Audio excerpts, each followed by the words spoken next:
1991, when I was 12 years old, I went to my local swimming pool and I was floating on my back. I was extremely relaxed. I had my ears just under the water level, and all the commotion and all the fuss in the pool just turned into sort of a choir of murmured echoes. And I was so relaxed and so content with just floating. It was almost effortless. I didn't have to move any of my limbs to stay afloat.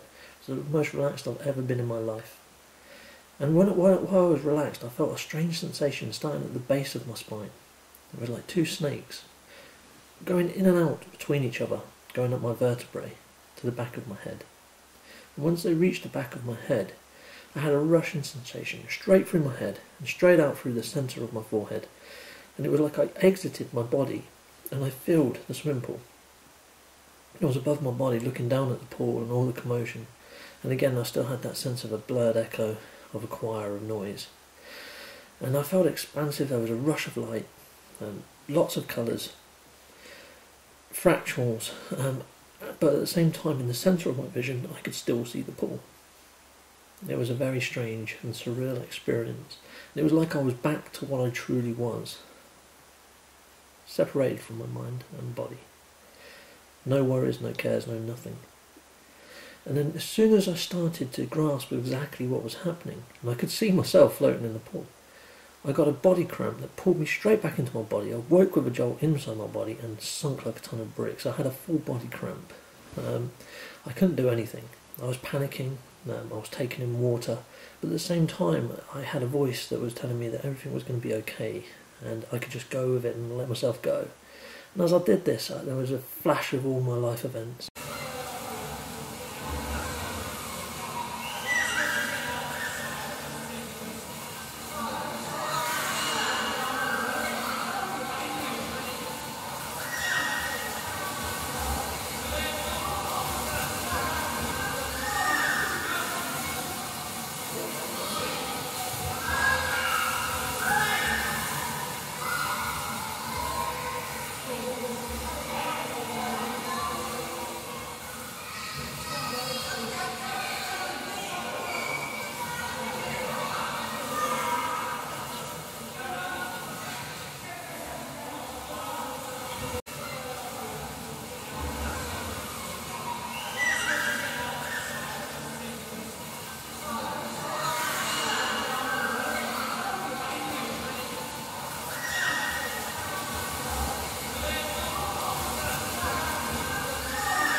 In one, just a mass echo of everything that I had experienced in life.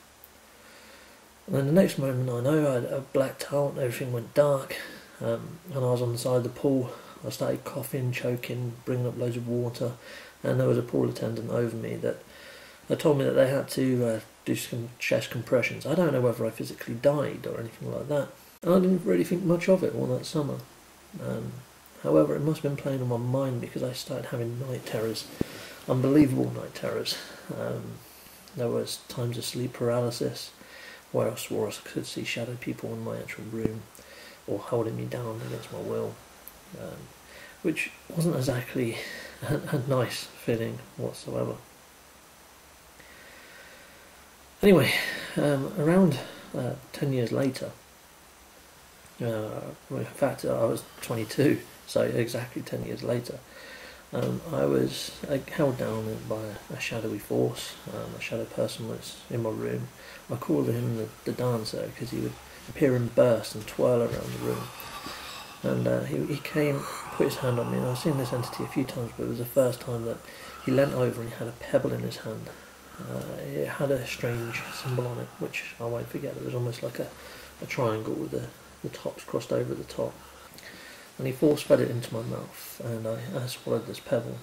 And for some reason I associate that symbol to being a lock within myself, and it helped unlock information within myself, I believe.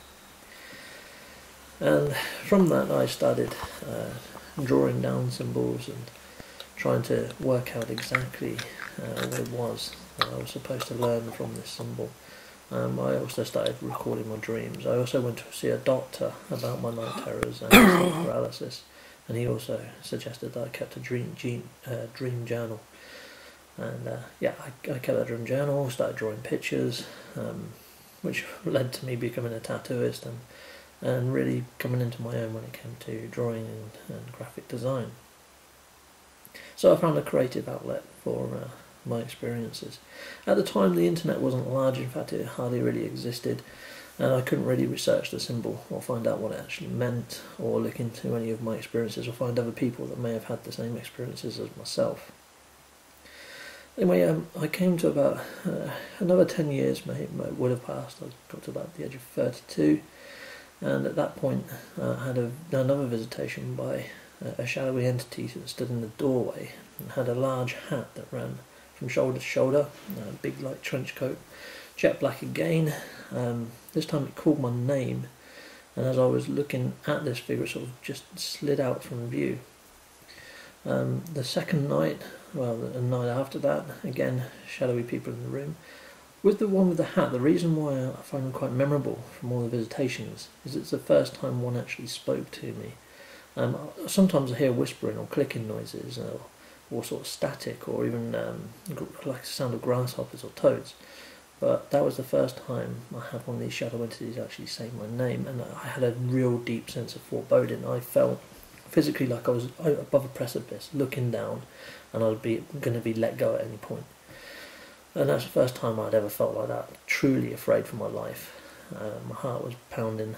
Anyway, the second night the shadow people turned up again, a smaller one, which I call the grey, because it typically looks like a grey alien apart from it's jet black, and they're the ones that usually have the clicking noises in my experience. Anyway, I had one of those sitting on my chest. The dancer that appears in bursts was coming around the side of the room, and I thought, oh, here we go again, I'm going to end up chewing on another pebble. However, there was a brilliant bright burst of light, a golden light, and stood in the centre was this strange, unusual looking creature that had a lion's face, and the torso of a man, a tail that seemed to shift from being a snake to a scorpion's sting, and hot legs and 4 wings with lots of symbols on, very similar to those on with the pebble. And all the shadow entities just seemed to just vanish. They just sort of shattered into nothing. It was like this light just completely vaporised them. And next thing I know, I'm above the roof of my house, looking down at the roof, with this bright golden creature standing in front of me. And it said, "I am of the XOYLO, and Ananiel is my label." Now, at 32 years old, the internet did exist, so it was definitely something that I was going to research, and I was dropped back through the roof of the house and woke with a jolt back in the body, and it almost felt like I was again moved out of my body, but without the sensation of the snakes rising up my spine. Anyway, I did look into the symbol. It rekindled my memory of the symbol on the pebble, and I started researching it, and I started looking into some of the images that, as I was falling back down to my bed, I was past a lot of images. It was like an array of symbols, vibrational feelings associated with those symbols. It's quite hard to explain. Well, the things I researched was the burst of images I was given in the symbols and the name Ananiel.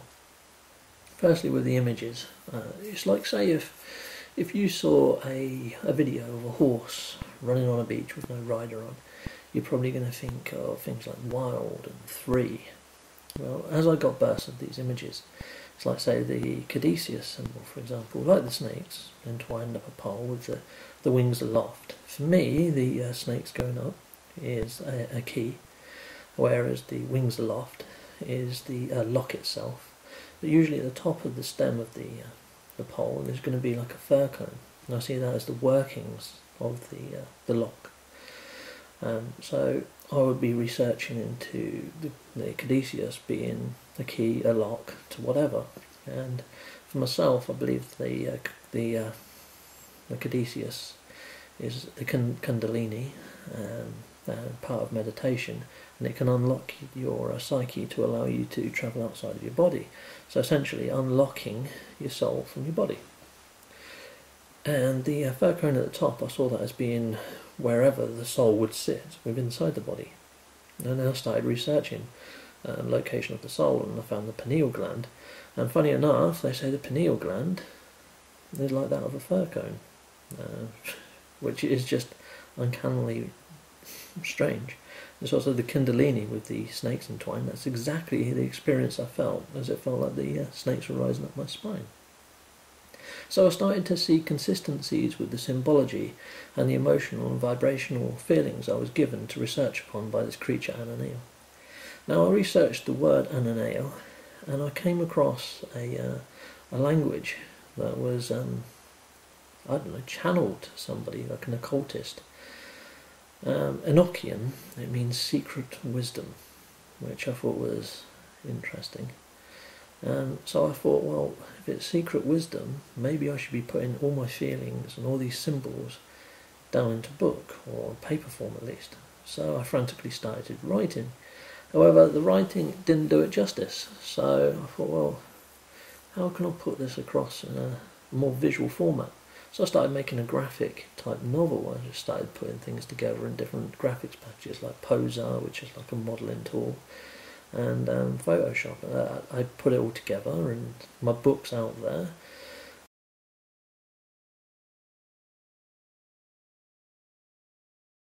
So this here is the book that I wrote, and this is the symbol, which I call the lock. The book itself is called The Teachings of XOYLO, and it's all in full colour, hardback, full of symbols, full of rituals and all sorts. It makes not a great deal of sense to me, in fact. I believe that I was channeled this information, but for others. I mean, that page there that I've just turned to is how to create a box that you can keep a charmed or cursed object in. So you can create objects that can help enhance somebody's luck when it comes to, I don't know, bringing fortune towards them, or wealth, or well-being, whichever energy you want to pass into that object. And there's all different symbols in there and glyphs to accomplish that. I also had the feeling to create a tarot deck, so I started creating a deck of cards. And when I say to create a tarot deck, I just thought I'd make some cards based on some of the information I was passed. And I started just, again, with the graphic design package, creating cards. You can see there, that one is called the Tower. I've got one there called the Growth of Mind. Now, I'm not really a spiritual person in the sense that I knew what tarot cards was.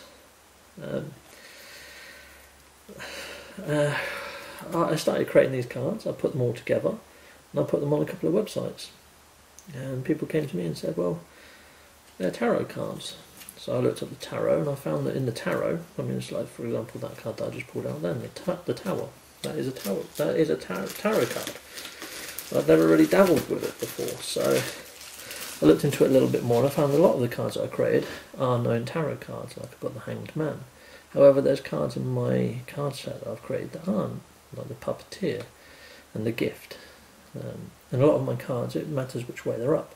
It's like the Gift is a hand with a ball in it.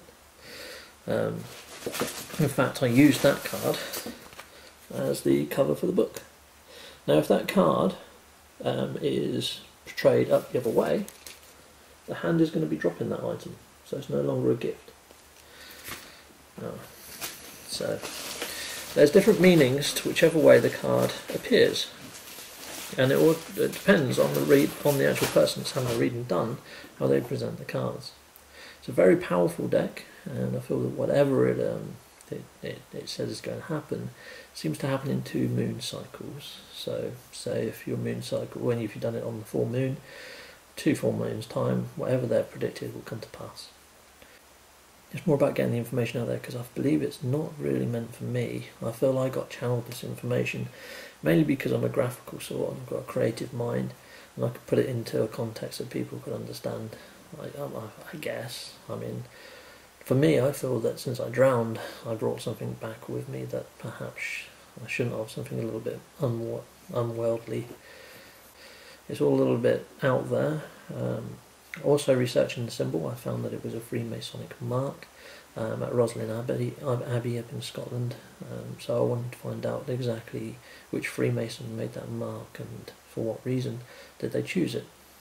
So I went down to my local Freemasonic lodge and I told them of my story, and I got shown around, and I got seconded by a Mason, and I got to join the local lodge. I became a Master Mason, as a 3rd degree Mason. I found that it was quite a social thing. It was more sort of going for the dinners, and the ritualistic aspect was quite symbolic in the way that he was led around the ritual. However, I wasn't learning enough on the actual symbols or that Masonic mark. I did ask, but it's something that you learn of in craft masonry. And what I found with Freemasonry is it takes a lot of time, it takes a lot of money. And I worked nights at that point in time, and I just bought a house. So I didn't have much money, and I didn't have much time to invest in the Freemasons. So I decided to join the Theosophical Society, where you can actually speak freely and talk about this sort of thing. And you can listen to other people's sort of experiences, their own paths. You're not really judged. You can put anything into an open forum and it's talked about, and you can meet some very interesting people that can help you along with your own spiritual path and journey. And that's kind of where I am at the moment, is just listening and understanding that perhaps there's more to this world than what we can see or understand. And it could be that the information I've been passed would be, like I say, more useful to somebody else. And eventually, once they have their answers, perhaps I might find my own. I'm hoping that my part of the jigsaw puzzle helps solve somebody else's, and then they might have a few parts that might help solve mine. So just to explain what I feel the human soul is exactly. Well, think of yourself as being a bottle of water, and your soul as being the water inside the bottle. You take the lid off the bottle and pour it on the ground. It goes into the earth, finally works its way back to the streams, back to the ocean. I believe that's the same with the soul. Once your physical body dies, or the soul is released, it goes through the process that it needs to gain itself back into the energy stream, and then back to the ocean, which is essentially God. So I believe that we're all part of God and interconnected to God as it is anyway. I mean, it's like if you reach back into the sea with a bottle of water, you're not going to get exactly the same bottle of water as you had before. So when you get returned back to the actual ocean, or the mind consciousness, your consciousness is mixed with everybody else's and the emotions, and that could be from every planet within inside the known universe. But it could even be through different dimensions. So you might not be born back to a human vessel or any other vessel, and this is why you have no memory of it. However, I believe that if you are born onto this earth and born to these bodies, you're physically tied here until you can actually transcend higher and further, until you actually understand that you have a soul and you can push those boundaries to a higher plateau. Then you're going to remain here and have no recollection of previous carnates. Now, I have created another video called Energy Flow. I would suggest watching those to understand how to try and free yourself from being perhaps lulled into your own psyche and trapped inside your own body, or kept to this realm or plateaus, as I call it. Yeah, there's only one way you can really escape the cycle, and that's by understanding and knowledge. It's like ancient burial rites, for example. If you think of, say, the Vikings, they used to always put silver coins over the eyes of the dead and then put them on a pyre. Well, on a pyre, it's a soft metal. It would melt, it would go through the eye sockets, and it would destroy the part of the brain, the pineal gland, releasing the soul whether it likes it or not. It's not going to decay and sit there. It's going to be a forced exit of the soul of the body. Then you've got, say, the Egyptians. They used to remove the brain through the nose. What they did with the brain, I believe they pickled it or whatever, but what did they do with the pineal gland is what interests me. Was that to help the person, whoever it was, escape the body and to get into the next life or the hereafter? Was the pyramid some sort of beacon to make sure that they were projected to the new life or to the energy stream of the cosmos? There's certain lodges built in and around the whole of the world. There's one quite near me, Rushton Hall or Rushton Lodge, and I've created a video which I suggest you watch about that, where each of the sides of the building, I believe, relate to each of the tracing boards within masonry, or the first 3 degrees. the birth of the soul, the life cycle, and the death of the body, and reincarnation of the soul. So yeah, check that video out. In fact, check out all the videos I created. Some of them are quite old. My ideas and my theories move on quite rapidly as I'm on my search or path for information. So some of the items that I may have suggested or come across was my opinion then. My opinion is never fixed in concrete, it's always changing. And I would suggest any researcher into the spiritual world goes into it with that sort of frame of mind.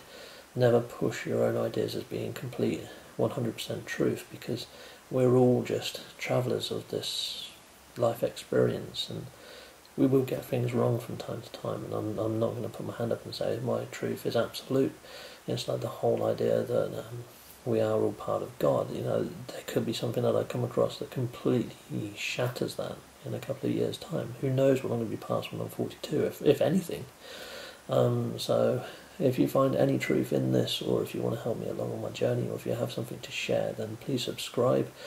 And that's why I'm putting this video on the internet. So if anybody else has come across shadow entities or sleep paralysis, strange symbols, or been force-fed a pebble with a symbol on it, or even gone as far as creating something like I have, or seen what I would describe as being an angelic or demonic type creature, then that'd be much appreciated. I don't think I'm going crazy. I mean, I've been to see a doctor, and no, he said that he had come across 4 other people within the space of a year that had sleep paralysis and had a sense that there was somebody else in the room with them, and at least one other had described shadow entities to the doctor. Obviously he couldn't disclose who, or in any greater detail than that, but he said that it's quite commonplace. So yeah, thank you for watching, and yeah, any feedback would be greatly appreciated. Thank you.